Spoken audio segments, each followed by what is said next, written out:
नमस्कार, स्वागत है आपका एबीपी न्यूज पर। आपके साथ मैं हूं आदर्श झा और अब बात करेंगे महाराष्ट्र की, जहां पर रफ्तार धीमी हो रही है। कोरोना की रफ्तार कम होती दिख रही है, लेकिन वैक्सीनेशन चुनौती बनी हुई है। और इस बीच मुंबई में बीएमसी ने दावा किया है कि अगर उन्हें वैक्सीन मिले तो मुंबई की करीब 1.25 करोड़ आबादी को 60 दिन में टीका लगा देंगे। बीएमसी के एडिशनल कमिश्नर सुरेश ककानी ने कहा है कि मुंबई में 24 वार्ड के वैक्सीनेशन सेंटर में काम पूरा हो चुका है। केवल वैक्सीन अगर समय पर मिले तो वो 60 दिनों के अंदर पूरी मुंबई को वैक्सीनेट कर देंगे। 1.25 करोड़ आबादी है मुंबई की और दावा है कि 60 दिन के अंदर टीका लगा देंगे। बीएमसी के एडिशनल कमिश्नर सुरेश काकानी ने यह बात कही है कि मुंबई में 24 वार्ड का जो वैक्सीनेशन सेंटर है वहां पर काम बिल्कुल पूरा हो चुका है। और इसी पर बात करने के लिए इस बीच हमारे साथ सुरेश काकानी जी खुद जुड़ गए हैं। आखिर मुंबई में सबको टीका कैसे लगेगा, इस पर बात करने के लिए, इसके लिए क्या प्लान है, ये सब बताने के लिए हमारे साथ बीएमसी के एडिशनल कमिश्नर सुरेश काकानी साहब मौजूद हैं। सुरेश काकानी साहब के पास बीएमसी के स्वास्थ्य विभाग की और कोविड टास्क फोर्स की भी जिम्मेदारी है। बहुत स्वागत है आपका सुरेश काकानी जी एबीपी न्यूज पर। सर, मेरा पहला सवाल है, मैं आपसे जानना चाहूंगा, मुंबई की बात कर रहा हूं मैं, वैक्सीनेशन के लिए सबसे बड़ी चुनौती आप लोगों के सामने क्या आ रही है सर? मुंबई में करीबन 90 लाख आबादी को हम वैक्सीन करना हमारा टारगेट ग्रुप है। उसमें से करीब 30 लाख लोगों को हम पहला डोज लगा चुके हैं, 60 लाख लोग बचे हैं। और उसके लिए हमने करीबन 300 से ज़्यादा वैक्सीनेशन सेंटर खोले हैं, जो 24 वार्ड में अलग अलग जगह पे उनका कार्य शुरू है। सबसे बड़ी चुनौती अगर आप पूछे तो वैक्सीन का उपलब्ध होना, ये चुनौती है। तो इसके लिए हमने एक ग्लोबल टेंडर भी निकाला है, जिसकी 25 तारीख को जिसकी अंतिम दिनांक तय है। उस दिन अगर हमको रिस्पांस मिल जाता है तो आने वाले 2 महीनों में हम हमारा जो टारगेट ग्रुप है, जो 60 लाख के करीब है, उनको हम 2 महीने में वैक्सीन करा सकेंगे। उसके लिए हमने अलग अलग रास्ते हमने बना रखे हैं, अलग अलग सेंटर खोल रखे हैं, पॉलिसीज में भी हमने बदलाव लाया है। ठीक है सर, मुझे एक बात बताइए, वैक्सीनेशन की चुनौती तो आप बता रहे हैं, इससे निपटने के लिए एक तो अगर वैक्सीन की कमी पूरी हो जाती है तो उसके बाद उससे निपटने के लिए हमारे पास रोड मैप क्या है सर मुंबई में? मुंबई 24 वार्ड में मतलब बटी हुई है। 24 वार्ड में हर वार्ड में हमारे 10-10 सेंटर आज भी चालू हैं। और उसके बाद में हर वार्ड में हम 10-10 सेंटर और मान लो कि 500 से ज़्यादा सेंटर हमारे शुरू रहेंगे। उसके साथ में ही हमने जो बिजनेस हाउसेस हैं, जो कमर्शियल एस्टेब्लिशमेंट है, हाउसिंग सोसाइटी है, इनके लिए भी हमने पॉलिसी बना रखी है। और उनका निजी अस्पतालों के साथ में टाई अप करने के लिए भी हमने उनको अनुमति दे दी है। और उसका भी कार्यक्रम शुरू हो चुका है, उसका भी वैक्सीनेशन का प्रोग्राम शुरू हो चुका है। ये पेड फैसिलिटी है। और अलग अलग जगह पे जहाँ जो टारगेट ग्रुप रहेगा, कोई बड़ी आस्थापना है, जो सरकारी दफ्तर है या सरकारी जो बस्तियां है, वहाँ पे भी हमारे कैंप लगेंगे। और एक दिन में कम से कम 1 लाख, तो हमारा तो टारगेट ज़्यादा है, लेकिन कम से कम 1 लाख लोगों को हम वैक्सीन करवा पाएंगे। और उसमें आने वाले 60 दिनों में हमको 60 लाख पूरे करते आ जाएगा। इसके दरमियान जो भी लोग जैसे कोवैक्सीन लेते तो आज की तारीख में 28 दिन बाद में सेकंड डोज ड्यू हो जाता है। और कोविशील्ड के लिए 84 दिन, करीबन 3 महीने में सेकंड डोज ड्यू हो जाता है। तो सेकंड डोज के लिए भी हमारी साथ में साथ हमारा कार्यक्रम जारी रहेगा, ताकि कम से कम समय में हम ज़्यादा से ज़्यादा लोगों तक पहुंच सके और उनको वैक्सीनेट करा सके। ये हमारा रोड मैप हमने तय कर लिया है। ठीक है सर। सर, एक चीज मैं समझना चाहूंगा, मुंबई की आबादी 1.25 करोड़ के आसपास है। आपने जिस तरह से पहले बताया था कि 90 लाख लोगों को वैक्सीनेट करने का लक्ष्य है, तो मैं जोड़कर ये सवाल कर रहा हूं कि क्या हमारे पास इतनी मैन पावर है कि हम इसको तय वक्त में लक्ष्य को पूरा कर पाएं? निश्चित रूप से हमारे पास में खुद के पास मैन पावर है। महानगर पालिका के अगर आप बात पूछे तो हमारे 5 मेडिकल कॉलेज है, 16 पेरिफेरल हॉस्पिटल है, 28 मैटरनिटी होम है।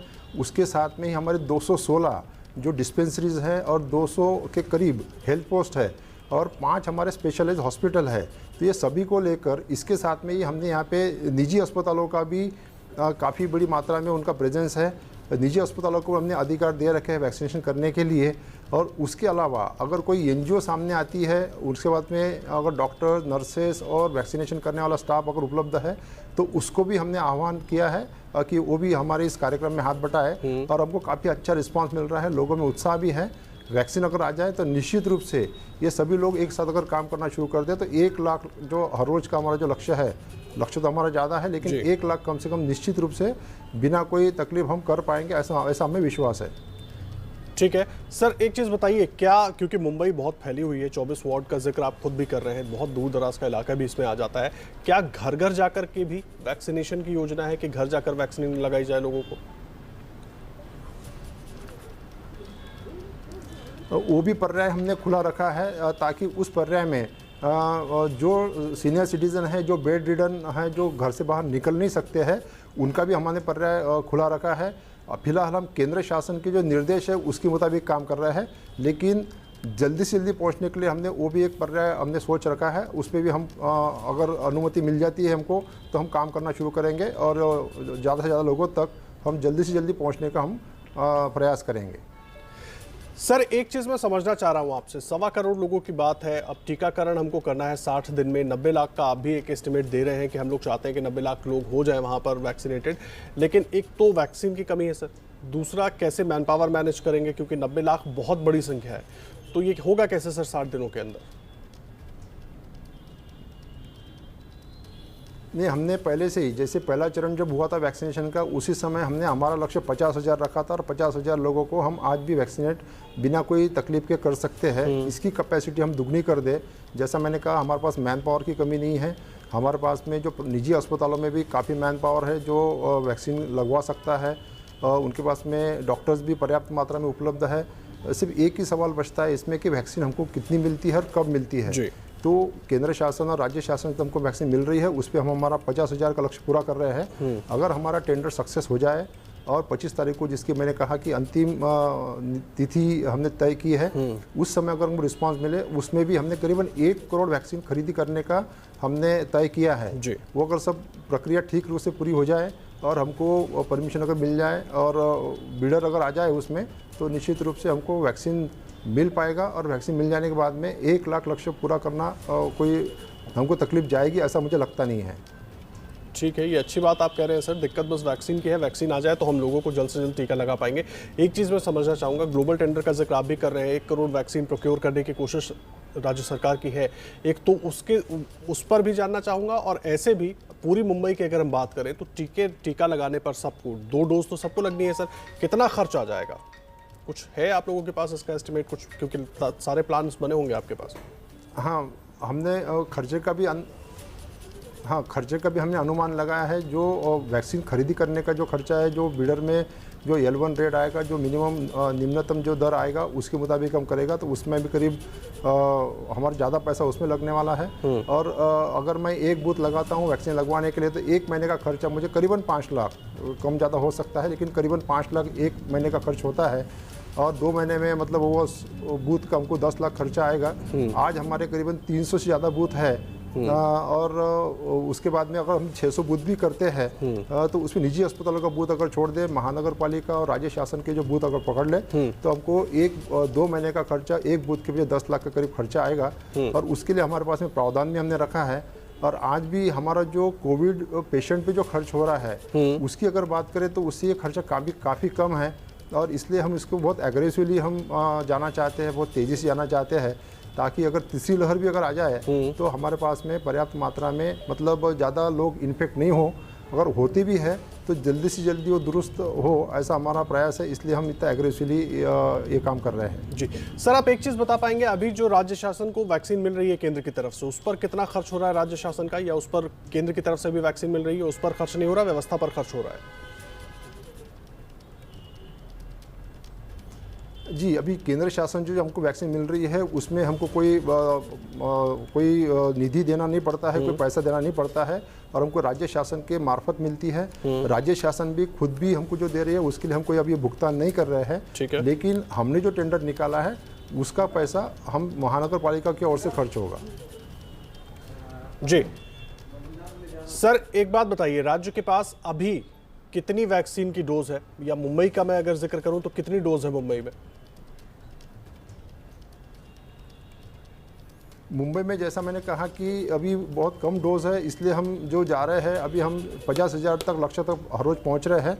और अगर ये डोज मिल जाती है तो हम ज़्यादा कर सकेंगे। तो अभी 2 दिन हमारा वैक्सीनेशन का प्रोग्राम चलेगा। से आज कल छुट्टी रहेगी और मंडे से हमारा फिर से चालू रहेगा। और हर सप्ताह में हमको राज्य शासन से भी डोज मिलते हैं, केंद्र शासन से डोज मिलते हैं।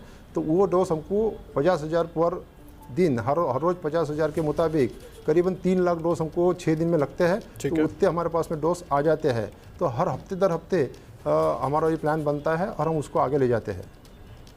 ठीक है, मतलब आप ये कह रहे हैं जितनी वैक्सीन हमारे पास आती है और जो एक एस्टिमेट आपने 3 लाख वैक्सीन के दिया उसके हिसाब से आगे के लिए हम प्लान बनाते हैं सर।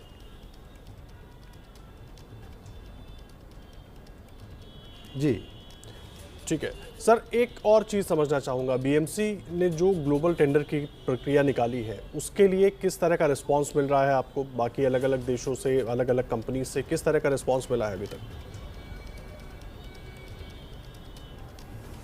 रिस्पांस अभी तो ठीक रिस्पांस है। कल तक मेरी जो जानकारी है 4 मतलब बिड हमारे पास में आए हैं। अभी हमने वो खोले नहीं हैं, 25 तारीख को खुलेंगे। लेकिन 4 लोगों ने उसमें अपने बिड सबमिट किए हैं, ऐसा हमको उसमें दिखता है। और 25 तारीख के बाद में जब हम खोलेंगे तो निश्चित रूप से ज़्यादा जानकारी मिल पाएगी और उसके मुताबिक आगे प्रक्रिया हमको बढ़ा पाएंगे। सर, इसमें कौन कौन सी वैक्सीन हम लोग कंसीडर कर रहे हैं, क्योंकि दुनिया में अगर देखें तो करीब करीब 5-6 से ज़्यादा वैक्सीन हो गई हैं, कौन कौन सी वैक्सीन हम उसमें कंसीडर कर रहे हैं? और आपको अगर बिड मिली है आप उसमें जानकारी दे पाएँ कि कौन कौन सी वैक्सीन कंपनियों ने इसमें इंटरेस्ट दिखाया है? अभी अगर इंडिया की बात करें, भारत देश की बात करें तो 3 वैक्सीन को मेरे जानकारी के मुताबिक परमिशन मिली है। और हमने हमारे टेंडर में ये लिखा है कि टेंडर सबमिट करते समय जिस कंपनी को भी परमिशन अनुमति मिल जाए गवर्नमेंट ऑफ इंडिया की या ICMR की, तो वो बिड करने के लिए सक्षम रहेंगे। या उनका परमिशन गवर्नमेंट ऑफ इंडिया से लाना उनका जिम्मा रहेगा और वो बिड कर सकते हैं। तो दोनों ऑप्शन हमने खुले रखे हैं। तो अभी इंडिया में जो है कोविशील्ड है, कोवैक्सीन है और स्पुतनिक का भी अनुमति मिली है इमरजेंसी यूज़ के लिए। तो ये 3 कंपनियां तो है। इसके दरमियान और भी कोई कंपनी को अगर अनुमति मिलती है केंद्र शासन की ओर से तो वो भी बिड करने में सक्षम रहेगी और उसका भी बिड हम कंसिडर करेंगे। ठीक है, ये बढ़िया बात आप बता रहे हैं, क्योंकि वैक्सीन ज़्यादा से ज़्यादा चाहिए हमें और उसके लिए हमें ग्लोबल टेंडर खोलना होगा और उसमें रिस्पांस अच्छा मिल रहा है। सर, 18 से 44 साल के बीच जो लोग हैं उन लोगों का वैक्सीनेशन कब होगा? क्योंकि हम देख रहे थे शुरू हुआ था, बहुत उत्साह के साथ शुरू हुआ था, लेकिन वैक्सीन की कमी की वजह से वो रुक गया। तो उसके लिए कुछ आप लोग प्लान पे काम कर रहे हैं कि धीरे धीरे करके उसमें भी आगे बढ़ा जाए? हाँ, हम उस पर भी हम काम कर रहे हैं। अभी हमने टारगेट ग्रुप रखा है जो 60 साल से ऊपर वाले व्यक्ति है, उसका हमने टारगेट ग्रुप रखा है। उसके दूसरे चरण में हम 45 साल से ऊपर वाले व्यक्ति है, उनका पहला डोज और दूसरा डोज हम टारगेट रख रहे हैं। और अगर हमको जैसा मैंने कहा, मैं बार बार दोहरा रहा हूँ, उसके लिए मैं माफ़ी चाहता हूँ। नहीं, कोई बात लेकिन अगर हमारा टेंडर सक्सेस हो जाए तो 18 साल का भी वो भी हम निश्चित रूप से शुरू कर देंगे। और मतलब एग्रेसिवली हमको वैक्सीनेशन आगे लेते जाएगा और उसके मुताबिक हम जल्दी से जल्दी पूरा कर पाएंगे। सर, एक चीज़ बताइए, आप बहुत अच्छी बात कह रहे हैं कि कोशिश ये है कि जल्दी से जल्दी हमको वैक्सीन मिल जाए, इसलिए हम ग्लोबल टेंडर कर रहे हैं। लेकिन वैक्सीन की जो कमी है उसको दूर करने के लिए जो योजना है जिस पर हम काम कर रहे हैं, अगर ग्लोबल टेंडर हो जाता है तो एक पूरी प्रक्रिया है सर, उसमें थोड़ा वक्त लगेगा। तो इन बिटवीन क्या केंद्र से राज्य सरकार बात कर रही है कि वैक्सीन की गति को और बढ़ाया जाए ताकि हम इसको जल्दी जो कमी है उसको दूर कर सकें? और अगर वो टेंडर में भी मैं जानना चाहूँगा कितना वक्त लग सकता है सर? अगर आपका टेंडर पास हो जाता है, प्रोक्योरमेंट में कितना वक्त लग पाएगा? टेंडर की अगर बात करें तो हमने 25 तारीख के बाद में जो भी सक्सेसफुल होगा तो उसको हमने ये कहा है कि 3 हफ्ते के भीतर वो 1 करोड़ वैक्सीन हमको देना, उसको बंधनकारक हमने किया है। ओके। 1 करोड़ इसमें नहीं आएगा, लेकिन 1 हफ्ते बाद में, 2 हफ्ते बाद में और तीसरे हफ्ते को 1 करोड़ हमको मिल जाएगा। तो हमको वो हमारी जो किल्लत है आज दूर हो जाएगी।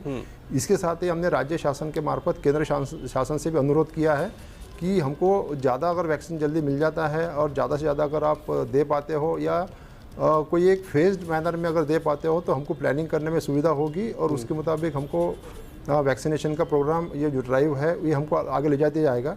तो राज्य शासन और केंद्र शासन के बीच भी बात चल रही है और उम्मीद है कि हमको वहाँ से भी ज़्यादा वैक्सीन का कोटा हमको मिल पाएगा।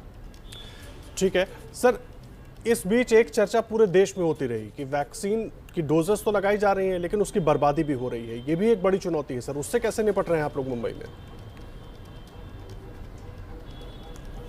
मुंबई में अगर आप बात करें तो सबसे कम मतलब 1% से भी कम, मतलब 1% से भी कम हमारे लॉसेस हो रहे हैं, क्योंकि हमने हमारे जो ट्रेनिंग दिया था, ट्रेनिंग में ये भी एक बताया है उनको, ये एक बहुत वैल्यूएबल चीज़ है और इसको हमने बड़े अच्छे से इस्तेमाल करना चाहिए। जो आखिरी का जो राउंड होता है हमारे एक बूथ पे, तो आखिरी के राउंड में एक सेंटर पे अगर 10 बूथ है तो एक ही वैक्सीन खोलते हैं आखिरी के राउंड में, ताकि अगर आखिरी का व्यक्ति उसको मतलब सभी व्यक्ति उसको इस्तेमाल करें, कोई भी डोज वाया ना जाए। और सबसे आखिरी का बूथ जो है वहाँ पे जो बचता है वही होता है, तो उसका भी जो प्रमाण है वो 1% से कम है। और इससे भी हमारा कम करने का और भी हमारा प्रयास है। जब ज़्यादा लोगों तक हम पहुँचने की कोशिश करेंगे, ज़्यादा लोग जब वैक्सीनेशन के लिए आएंगे तो ये प्रमाण और भी कम हो सकता है। ठीक है सर, थर्ड वेव की बात हो रही है, उसकी आशंका जताई जा रही है, एक्सपर्ट्स की तरफ से भी जताई जा रही है, तो अब उसमें कहा जा रहा है कि बच्चे बहुत ज़्यादा प्रभावित हो सकते हैं, तो बीएमसी इसके लिए क्या तैयारी कर रही है सर?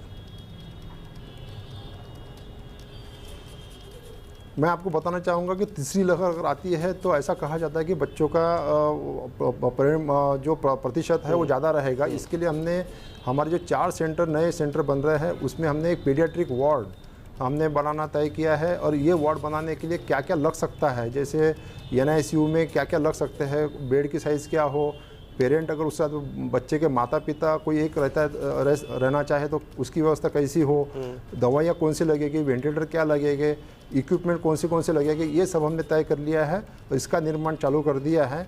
और जो हमारे आज के जो जंबो सेंटर है वहाँ पे भी हमने यह तय किया है कि करीबन एक वार्ड, कम से कम एक वार्ड जिसमें 200 से 250 बेड रहते हैं, तो उसके फेज्ड मैनर में पहले 50 बेड, उसके बाद में और 50 बेड ज़रूरत के मुताबिक वो भी हम पीडियाट्रिक वार्ड में कन्वर्ट करने के लिए हमने उसका भी काम शुरू कर दिया है। हमारे जो 4 बड़े अस्पताल है, जैसे सायन हॉस्पिटल है, जो मेडिकल कॉलेज के हम कहते हैं, नायर हॉस्पिटल, सायन, KEM और कूपर, ये चारों अस्पतालों में हमने ऑलरेडी पीडियाट्रिक वार्ड खोल रखे हैं। और जो माताएं हैं, गर्भवती माताएं हैं, उनके लिए भी हमने वहाँ पे वार्ड खोल रखे हैं, ताकि अगर नवजात शिशु को अगर इसका इन्फेक्शन हो जाए तो उस पर भी इलाज करना हमको संभव हो। नायर अस्पताल जो है, जहाँ पे हमने प्रेग्नेंट लेडीज़ के लिए हमने वार्ड बनाया, करीबन वहाँ 1000 से ज़्यादा कोविड पॉजिटिव महिलाओं ने बच्चों को जन्म दिया है और वो सभी सुखरूप है, अच्छी तरह है, उनकी हालत भी अच्छी रही है। और उनके साथ में जो बच्चे हैं, जो नवजात शिशु है, एक छोटा प्रतिशत अगर छोड़ दे, एक 10-20 लोग अगर छोड़ दे, तो बाकी सभी नवजात शिशु एकदम स्वस्थ है और अच्छा जीवन व्यतीत कर रहे हैं। ठीक है सर, वैक्सीनेशन के लिए जागरूक करने की कोशिश तो हो रही है, हम लोग भी ABP न्यूज़ के जरिए दर्शकों को लगातार जागरूक कर रहे हैं, आप लोग भी सरकार की तरफ से कोशिश कर रहे हैं कि लोग ज़्यादा से ज़्यादा संख्या में वैक्सीन लगवाने आए, लेकिन क्या अभी भी लोग आनाकानी कर रहे हैं? क्योंकि आपको तो तमाम जगहों से रिपोर्ट्स मिलती होंगी सर। शुरुआत में थोड़ा आनाकानी का दौर था, लेकिन जब दूसरी लहर चली, दूसरी लहर के बाद में थोड़ी जागरूकता बढ़ी, हमारी भी IC एक्टिविटी भी बढ़ी और लोगों को अपने आगाह किया कर वैक्सीन लेते हो तो अगर आपको इन्फेक्शन हो भी जाता है तो आप जल्दी दुरुस्त हो सकते हो, जल्दी ठीक हो सकते हो। तो उसके वजह से काफ़ी मात्रा में, मतलब पहले चरण से बजाय दूसरा चरण में हमको काफ़ी रिस्पांस मिला और अभी में लोगों उत्साह काफ़ी है। अभी NGOs भी बहुत उसमें काम कर रही है, हम लोग भी काम में लगे हुए हैं। जो निजी अस्पतालों के डॉक्टर है वो भी उनको उपदेश कर रहे हैं कि आप वैक्सीन जल्दी करवा लो। और इसके लिए अभी मतलब हमको लोगों को मतलब उत्सुकता लोगों के कायम है, वो हमको कायम रखना है। और अभी फ़िलहाल ऐसी कोई तकलीफ नहीं है कि लोगों में अनुत्साह है, लोग आना नहीं चाहते, ऐसी कोई बात अभी नज़र नहीं आ रही है। ठीक है सर, एक चीज़ और मैं जानना चाहूँगा आपसे, घर घर जाकर डोर टू डोर वैक्सीनेशन पर तो हमने बात की, लेकिन मैं समझना चाहूँगा, क्योंकि बहुत सारे सेंटर्स आप लोगों ने बनाए हैं वहाँ पर, बुजुर्ग जो हैं जिनको आने में दिक्कत है, जाने में दिक्कत है, उनके लिए हम कुछ खास व्यवस्था करने की कोशिश कर रहे हैं, सोच रहे हैं, कुछ ऐसा प्लान में है जो हम आगे देखें? क्योंकि ड्राइविंग की शुरुआत तो आप लोगों ने कर दी थी, लेकिन बुजुर्ग जिनको आने जाने की दिक्कत है, वही फिर हमने दूसरा ये भी किया है कि जो हाउसिंग सोसाइटीज़ है, जहाँ पे मान लो कि 50 लोग 100 लोग रहते हैं और 100 लोगों में से अगर 50 लोगों को वैक्सीन लेना है तो उस बिल्डिंग के अहाते में भी हमने वैक्सीनेशन सेंटर खोलने की अनुमति दे रखी है। बिल्डिंग के नीचे आकर भी वो आज की तारीख में ले सकते हैं। और कल ही जैसा मैंने कहा कि हमारे एक सबर्बन एरिया में कल से उसका शुरुआत भी हो चुकी है और आगे भी हमको ये प्रोग्राम बड़े पैमाने पर हमको आगे ले जाया जाएगा। और इसमें इसी वजह से हम पूरी आश्वस्त है कि हमारा जो टारगेट है वो पूरा हो पाएगा। तो हमने सभी क्षेत्रों को इसमें सम्मिलित किया है और एक आधी बार कोई अगर घर घर में जाकर भी देना अगर है, अगर उस बिल्डिंग के अहाते में से अगर वो नीचे आ सकता है तो ठीक है, नहीं तो फिर वो जहाँ पे कैंप लगेगा उस बिल्डिंग में उसी दिन उसके घर जाकर भी वैक्सीन करवाया जाएगा। ऐसा भी हमने मतलब प्रावधान कर रखा है। ठीक है सर, बहुत धन्यवाद सर आपका हमारे तमाम सवालों का जवाब देने के लिए। जो किसी आम मुंबई वासी के मन में जो तमाम सवाल थे सबके आपने बहुत बखूबी से जवाब दिए हैं और उम्मीद यही करते हैं कि जल्द से जल्द वैक्सीन आप लोगों तक पहुंचे ताकि मुंबई के सभी लोगों को वैक्सीनेट किया जा सके। देश की आर्थिक राजधानी है मुंबई, उसको भी सुरक्षित रखना उतना ही जरूरी है जितना देश के दूसरे जगह के लोगों को। और इसीलिए बीएमसी की तरफ से क्या तैयारी बता रहे थे सुरेश काकानी साहब, एडिशनल कमिश्नर बीएमसी के, और क्या कुछ भविष्य में प्लान है वो सब कुछ उन्होंने बहुत अच्छे तरीके से खुलकर बताया है।